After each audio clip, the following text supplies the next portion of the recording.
Are you serious? Are you serious? Well, folks, the tiny Caribbean island of Barbuda has been destroyed, wiped off the face of the map.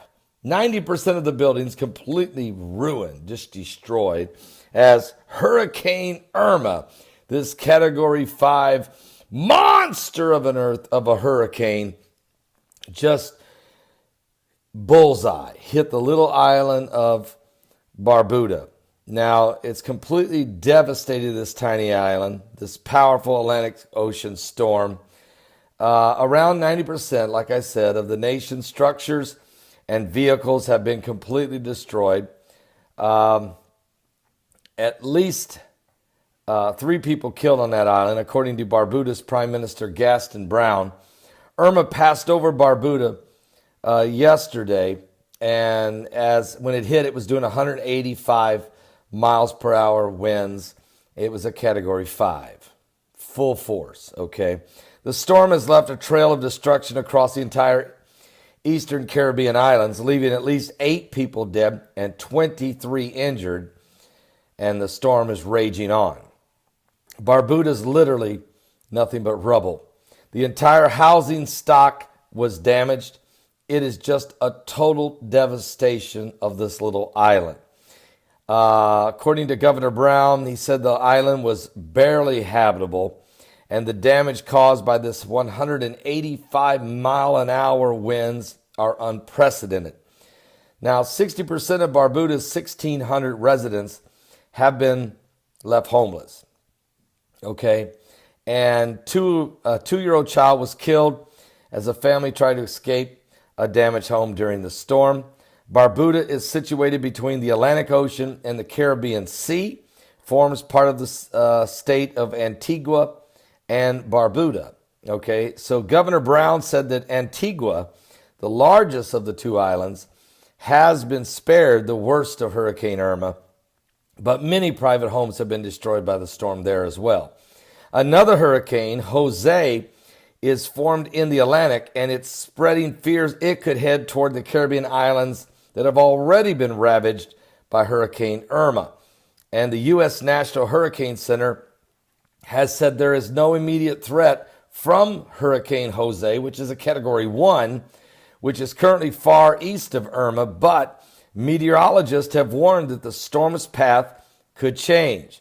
Hurricane Jose is currently a Category 1 with winds of 75 miles an hour. And Governor Brown said that his government is considering moving the entire population of Barbuda to Antigua. Okay, if it looks like Hurricane Jose heads in their direction. Now, Hurricane Irma has caused widespread damage across many Caribbean islands, and local officials warn the French part of the island of St. Martin has been 95% destroyed. Now, we know President Donald Trump owns a mansion on St. Martin, and we haven't heard yet if his home had been destroyed or damaged yet. We haven't found that out. A state of emergency, though, has been declared for the state of Florida. Also, the U.S. Virgin Islands are in a state of emergency. So is Puerto Rico, where huge areas have been left without power. And the mayor of Florida's Miami-Dade and Broward counties has issued mandatory evacuation orders starting this morning.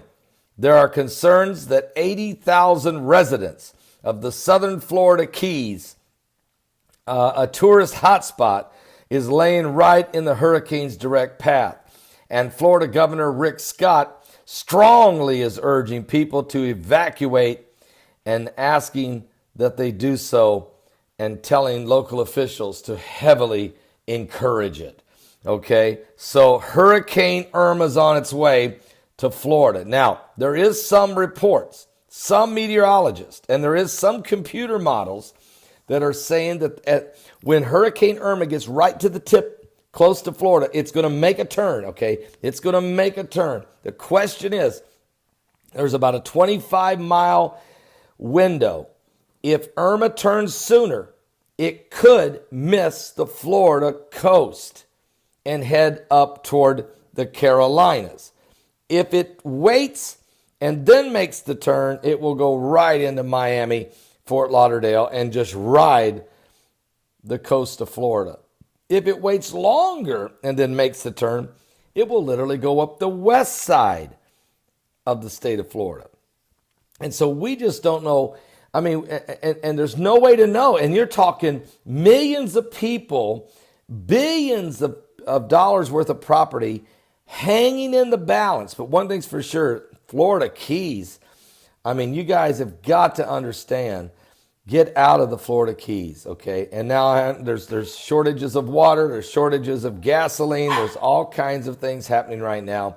So we'll be back with more current world events and how they relate to biblical prophecy. What?